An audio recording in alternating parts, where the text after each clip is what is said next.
Hey there. It's almost halfway through September, so obviously for horror fans like me, Halloween is basically tomorrow, and a lot of tomorrows afterwards. I cannot wait to start the whole Halloween marathon in October. I mean, I want to start early. So, but right now I'm just going to give some suggestions, because I'm guessing there's other people here on YouTube that are going to be doing the 31 Days Halloween horror movie marathon type thing. So I thought maybe over the next few videos, every once in a while, I'm going to sprinkle in some suggestions. Now, if you were like me, then you're probably a fan of horror, and horror in all its different aspects.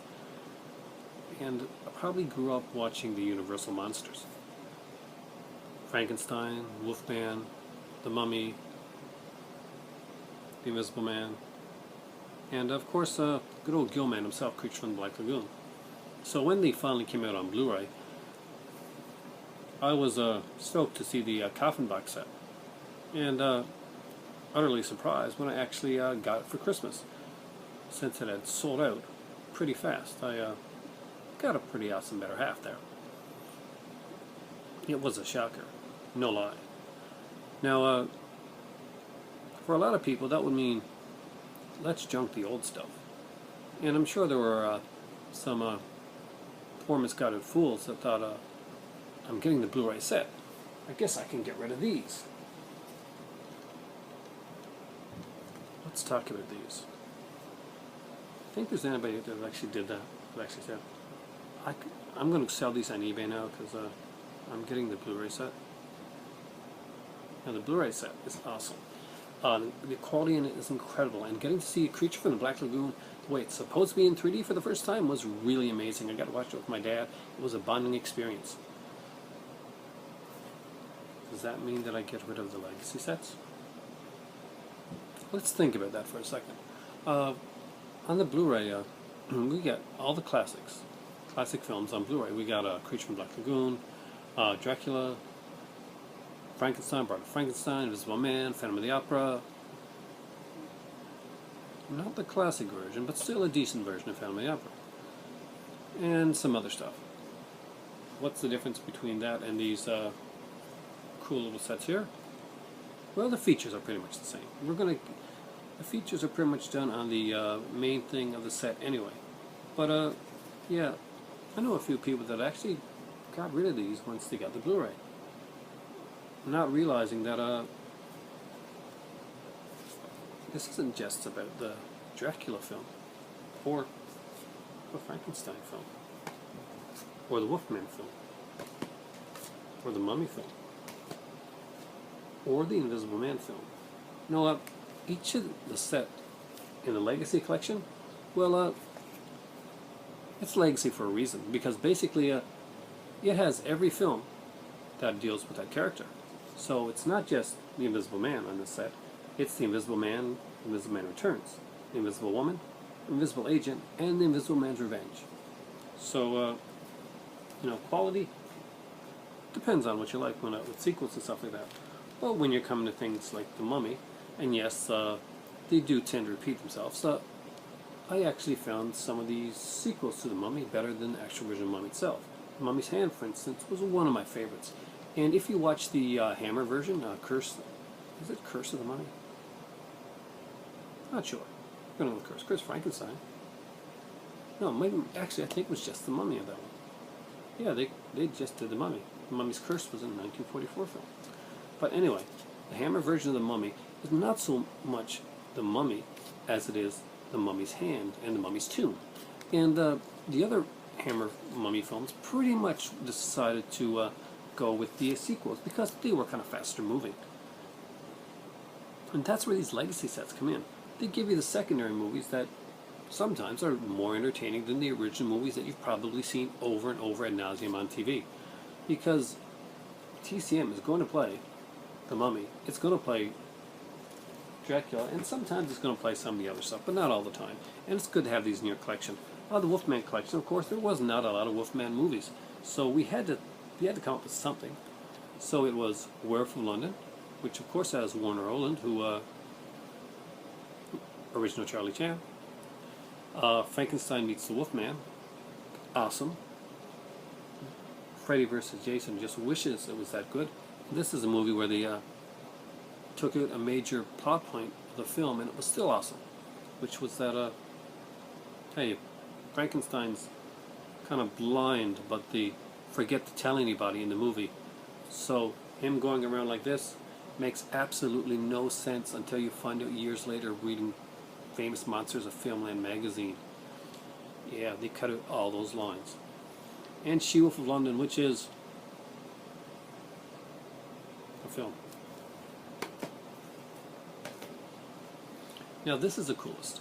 Dracula does have the Spanish Dracula in the Blu-ray set, which is pretty freaking awesome. But my favorites are actually Dracula's Daughter, which is kind of a weird pseudo, maybe she's lesbian type of unique film, and Son of Dracula, which had Lon Chaney Jr. as a very tubby Dracula. There's no son in the whole thing at all, but it is set in New Orleans, and it kind of has a cool kind of feel to it. It actually has special effects. The Dracula, the vampire bat, is not a flopping on a string type of thing. At least I don't think it is, because what we do get is an animated version of the bat, which kind of brings a kind of animated Dracula into like focus, and it's a pretty cool effect, especially when you're a kid like I was at the time. And House of Dracula, which is pretty much throw a bunch of monsters into a movie and let's hope something good comes out of it.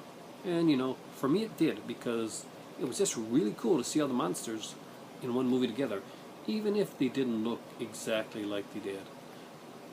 Instead we got Glenn Strange as Frankenstein, and you know, I knew Glenn Strange from like westerns and stuff. And if Dracula had gone from looking like Bela Lugosi to, well, John Carradine, and the Hunchback was now a female. And you know, when I'm saying this, I really don't know if I'm talking about House of Dracula, because House of Dracula and House of Frankenstein, which we're going to get to in a second, are two movies that are pretty much, for me, almost, you know, I can't tell them apart.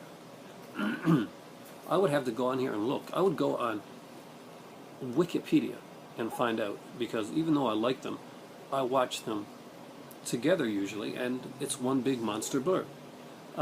This one, of course, has Son of Frankenstein, which I think has Basil Rathbone. Sherlock Holmes, yeah, he did stuff like that. And Ghost of Frankenstein, which is a true sequel to Son of Frankenstein, and Ghost of Frankenstein is where the sequel to Frankenstein meets the Wolfman comes from, which is how we know that, you know, he's blind and stuff, because it's actually the character that Bela Lugosi played in Ghost of Frankenstein. Because in Ghost of Frankenstein, well, Bela Lugosi is, you know, Igor, or is he Frankenstein at this point? Either way, Bela Lugosi is Igor. His brain goes into the Frankenstein monster and kind of becomes insane and blind and all. And of course, there's House of Frankenstein, which is a lot of monsters. This could only be topped by the classic Abbott and Costello Meet Frankenstein, which has every monster, and ends with the coolest of all, Vincent Price as the Invisible Man. Unfortunately, that would have to go on a set of its own, an Abbott and Costello set. And unfortunately, the only Abbott and Costello set I have is Volume 4, which has a Jerry Seinfeld talking about Abbott and Costello. I'm one volume away from that. But I do have some classics of the Costello collection. And by classics, I mean some of the later stuff they did that's still kind of funny. Anyway, if you're going to do a horror movie marathon, it's good to go back to the roots and do some of the originals. So if you've got some of the legacy sets in your collection, you know, everybody does Frankenstein, Dracula, Wolfman, Mummy, and the Invisible Man. Do The Invisible Agent. Do The Mummy's Ghost. Watch She-Wolf of London. Watch Werewolf of London. Watch Dracula's Daughter, or Son of Dracula. Watch House of Dracula and House of Frankenstein and try and figure out the difference between them. Or watch Ghost or Son. instead of going straight for the classics, watch the other kind of classics. It'll make for a fun, different video because everybody is going to be doing the other ones. Just saying. That being said, I'm going to try and take my own advice and over October probably watch some of those, because I know those are the one type of horror film that my better half will actually watch with me. Because there ain't no way she's watching Saw and Deadly Blessing or anything like that with me, or though I think I can get her to watch Death Valley. It's a thriller. Thanks for watching, and my voice is going right now, so it is time for... yeah, I'm all out. So off to the kitchen to get the one thing that makes this voice just a little bit better. Hard liquor. No, tea. It's time for tea. Thanks for watching.